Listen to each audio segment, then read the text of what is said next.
Thank you very much, Mr. Speaker, and through you to the members of the House, I hope that this amendment is adopted. I first want to give you a brief history of this fee in our county, Bristol County, where the gentle lady from North Attleboro comes from and many other colleagues.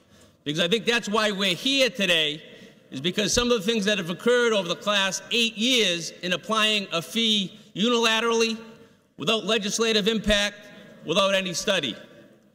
Back in 2002, our sheriff decided on his own to make his own laws. He said, I'm going to start charging $5 fees. No authority, no regulations, no legislation. Some $750,000 later, a lawsuit was filed.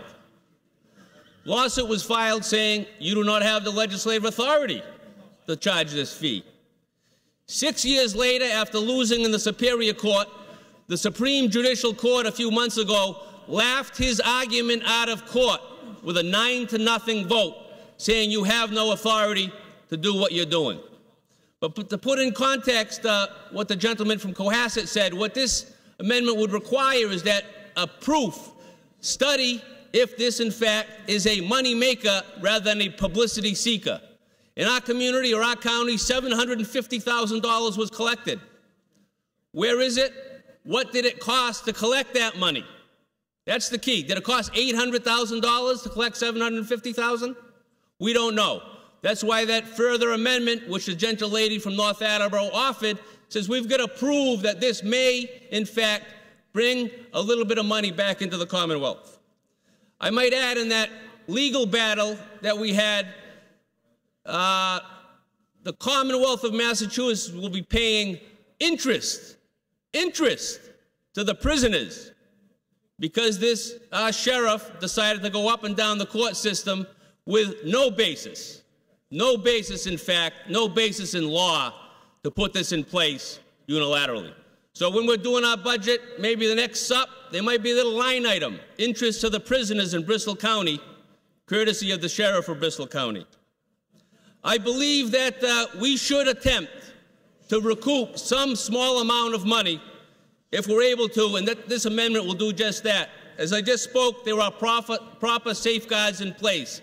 There must be a written report showing that it may make some money. It must be agreed to and signed off by the Secretary of Public Safety. Again, not unilateral imposition, and it's only may, it's not shall. If some sheriffs or the Department of Corrections may not want to participate in that, but it's a local option that must be proven before it's put in place. As you're kicking around how you're going to vote on this, I want you people to think of what you've done this past week. Cut higher education, cut mental health, cut alternative programs to intervene in issues that are very important to people. Cut.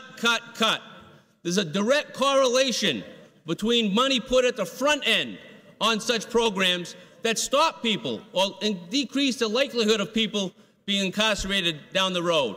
If we can make 1 cent off of this and put 1 cent more in at the front end rather than the back end, I think it's worthwhile.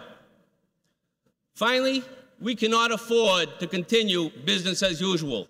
We've had a whole host of arguments this week of trying to streamline government, trying to reinvent government to make it work much differently than it has been for the last decade.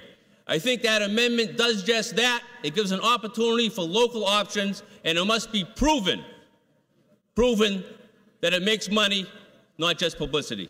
Thank you very much, and I hope this amendment is adopted.